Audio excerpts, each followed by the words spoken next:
2 years ago, I was struggling to put in like 2 hours of studying per day. It was really challenging for me. I was waiting impatiently every day until this block of 2 hours studying ends. It wasn't even productive, so that I can finally relax and watch this anime Attack on Titan that was hyped up at that moment. Weak men, weak mindset, modern propaganda of balance was ruining my mindset. Back then I also had this crippling depression where every day I would struggle to wake up from my bed. Oh, let me hit my routinely fapping session because it's been 3 days since I last fapped. So I have to do it. It's balance, right? Fast forward to now, there's not even a single thought, even the slightest of slightest idea for me to go and do a fapping session. I don't even have time for that. I never even considered to maybe go eat an ice cream or a cake. I don't even want to do it because I only care about my goals. This is the happiest I have ever felt. Like right now I'm a little bit sleep deprived and like 20% dumber than I usually am, but I still feel happy. Contrary to the popular belief that hardworking men are the ones that are missing out on fun, missing out on fucking depression, in my opinion. I don't want to feel the same way as I was feeling 2 years ago.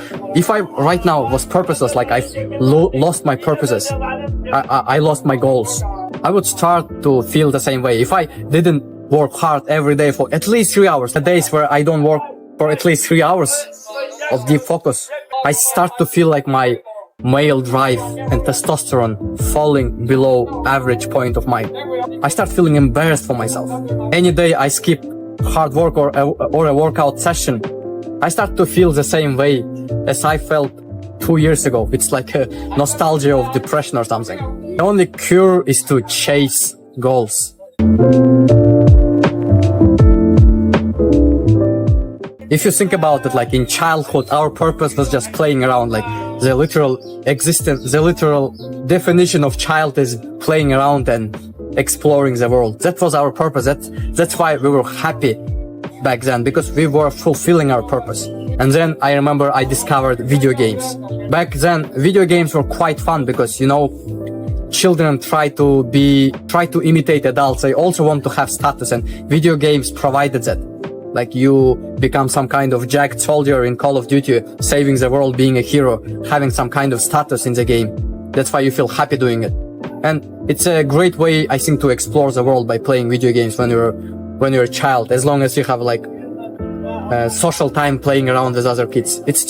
You're still fulfilling your purpose. But when you enter like high school, when you become mature, when you start to feel like you can do better than just playing video games, that's when you start feeling depressed. I remember in childhood I was feeling inadequate. Back then I was mindless individual. I did not know about the concept of having goals because video games were not fun no more. Like it was just a dopamine inducing instant gratification activity. But at the back of my head I knew that every time I play video games I lose an edge to other guys while they're improving their social skills. While they're working hard, I'm playing video games. And you know, when you're in school, like school takes most of your time and energy. It kind of clouds your mind, so you don't even think about having any goals. You just drift around from class to class and feel depressed. That's my life story in high school. So in order to combat this is a practical part of this video. You need to find some goals to chase.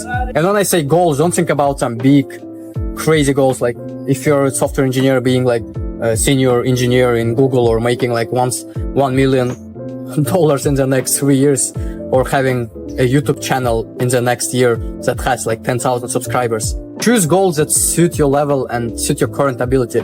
Because 2 years ago when I started to like snowball into becoming a proper human being, my goals were literally like studying for 2 or 3 hours per day, hitting the workout, and then having some social skills improvement by talking to other people. And I felt quite happy doing that because I knew that this is like my current ability. I know there are guys who can easily study 5 hours, but my current level is only studying 2 hours. And if I study 2 hours and 5 minutes, it's a win for me, even though it's less than 5 hours of the other guy. And don't feel like shame for having less hours than the other person, because like when you enter the gym, for example, and you bench only like 1 plate or 2 plates, and you see a guy who benches 3 plates and 4 plates, you don't feel guilt or shame. You rather feel admiration. You're glad that someone can bench 4 plates. You approach him, ask him, yo bro, you're so strong, give me tips. Why don't you do that with studying? Like, don't feel, or business or anything. If someone is better than you, it's just an opportunity for you to grow, to learn from them. And just understand that you will get there, but it will take time. Fucking people opening social media and then seeing this successful moments from rich people's lives and then being depressed. No wonder, like, compete with yourself. Don't scroll on social media. Yeah, of course, when you start to achieve higher levels, that's when you can compete with other guys from social media. When you start feeling like, yeah, 2 hours of studying seems to be too easy to me. Now you try to compete with a guy who studies 5 hours. Then after you defeat him, you start like trying to be the best at your university. If you're the best in university, you try to be the best in the country. Then you open up social media, start searching for all sorts of successful people in the world to try to compete with them. That's how it should work. Not when you're like at level 1 and then you're trying to compete with the boss of the game. Right now, for me, my goals are to record 2 videos per week, keep up my good grades and not get fired from my internship. And then also I'm trying to become more advanced in my fitness journey, because lately I've been struggling to build muscle. That's what is my purpose, like right now. It's my goal. It's what gives me drive and makes me wake up every day in the morning. And this is quite an advanced level of goals for me, because like last summer they were quite easier. Like I was studying like 2 hours a day and doing 1 hour of research of some side hustles of dropshipping. So in total, 3 hours of deep work and like an easy workout.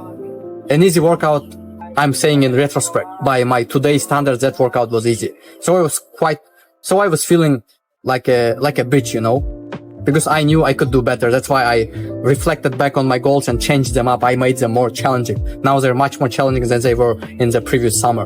And you know, having and setting goals saved my life. Like when I was severely depressed 2 years ago, the only thing that kept me alive was my fitness journey.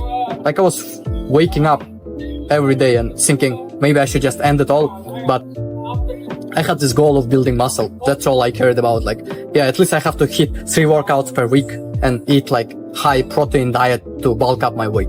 It was like the light at the end of the tunnel. I didn't care about anything else, because like I think my soul was seeing that I might end it all. So it was intuitively clinging to some goal so that I keep alive. So yeah, you should always keep some concrete particular goals in your head. Don't just say I will study tomorrow. Like it has to be concrete, like 2 hours, 3 hours, like always measure in numbers so that you can increment one by one. And that will give you male drive, high testosterone, like lifestyle. Because if you drift around, I don't know what I wanna do with my life. I'm not yet determined to. I will probably study tomorrow. Maybe I will hit a workout. Like you will fall into depression inevitably, because that's just the way it works. Set some concrete goals. Do something. Because I don't know, maybe I will stop doing this YouTube channel thing because maybe I don't like it, but at least I'm doing some action. You have to have some list of goals that you need to chase. Maybe in the future I will replace my fitness journey with something else. Maybe I will become a boxer or something, martial arts. Like you're like in a forest, not knowing what to do with your life. You're lost in a forest. So the fact that you don't know what to do with the life is similar to the analogy of being lost in the forest. You have no idea where you are. If you just keep staying in your spot thinking, oh, I'm lost, you will remain lost. But if you try to walk around and find some paths, you will make at least some progress. You will walk some random paths and you will come back, and now at least you 100% know that you don't want to go in this direction. Now you try this direction, and just by trial and error you find out the way out of the forest. The same is with the life. Just try out everything. I'm trying fitness journey, I'm trying YouTube, I'm trying to be a coder, especially at a young age. I think it's an age of like being a sponge and accumulating information about the world. So I hope that helps. Stay strong, guys.